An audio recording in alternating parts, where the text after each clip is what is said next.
জয় গুরু। আজ আমরা ভগবান শিবের অত্যন্ত দুর্লভ অমৃত জ্ঞান শ্রবণ করব। ভগবান শিব জীবের উদ্ধারের জন্য এবং মানব কল্যাণের জন্য যে পরম গুপ্ত জ্ঞান আমাদেরকে দিয়েছেন, সেই গুপ্ত জ্ঞানই আজ আমরা শ্রবণ করব। ভগবান শিব বলছেন, কেবল মাত্র একজনের পূজা উপাসনা করিলেই সকলের পূজা উপাসনা সম্পূর্ণ হয়ে যায়।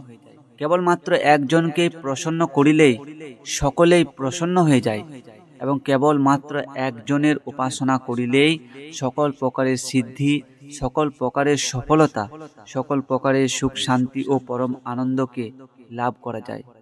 এবং কেবলমাত্র একজনের পূজা উপাসনা করিলেই এই জীবনেই জীবন মুক্তিকে লাভ করা যায়, অর্থাৎ জীবিত অবস্থায় মুক্তিপদকে লাভ করা যায়।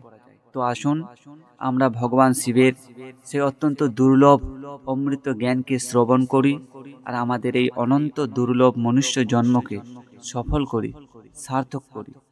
জয় গুরু। ভগবান শিব বলছেন, গুরুরেব জগৎ সর্বম ব্রহ্মা বিষ্ণু শিবাত্মকম গুরুঃ পরতরম নাস্তি তস্মাৎ সম্পূজয়েৎ গুরুম। অর্থাৎ ভগবান শিব বলছেন, এই সম্পূর্ণ জগৎ বিশ্ব ব্রহ্মাণ্ডে গুরু হইতে শ্রেষ্ঠ আর কোনো কিছুই নেই। একজন প্রকৃত আত্মজ্ঞানী সদ্গুরুই ব্রহ্মা বিষ্ণু এবং মহেশ্বর তুল্য ত্রিদেবময়। এই ব্রহ্মা বিষ্ণু মহেশ্বর তুল্য গুরুই সম্পূর্ণ জগৎ ব্রহ্মাণ্ড তুল্য।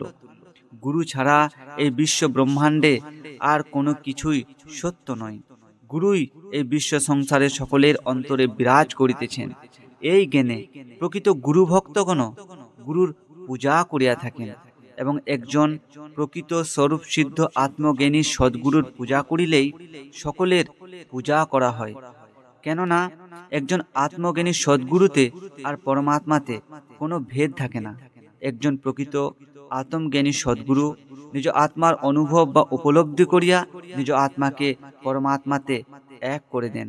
সেই কারণেই একজন প্রকৃত তত্ত্বদর্শী আত্মজ্ঞানী স্বরূপ সিদ্ধ সদ্গুরু আর পরমাত্মা একই।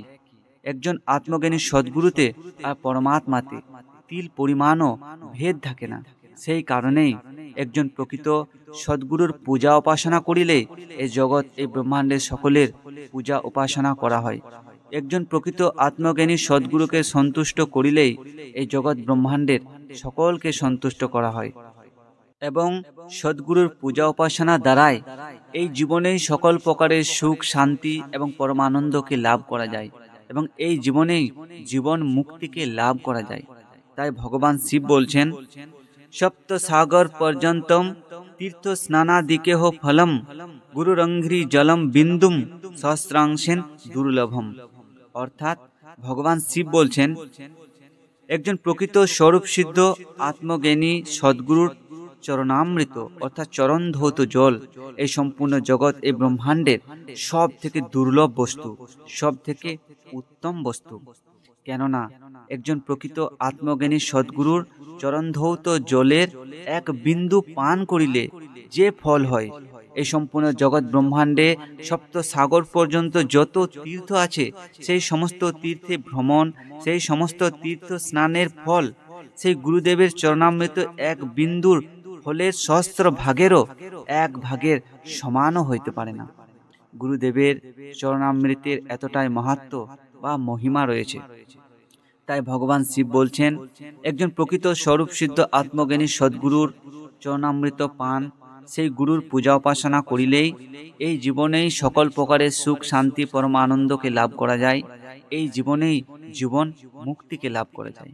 তাই আপনারা সকলেই এই জীবনেই একজন প্রকৃত স্বরূপ সিদ্ধ তত্ত্বদর্শী আত্মজ্ঞানী সদ্গুরু শ্রী চরণ পদ্মে নিজেকে সমর্পণ করুন।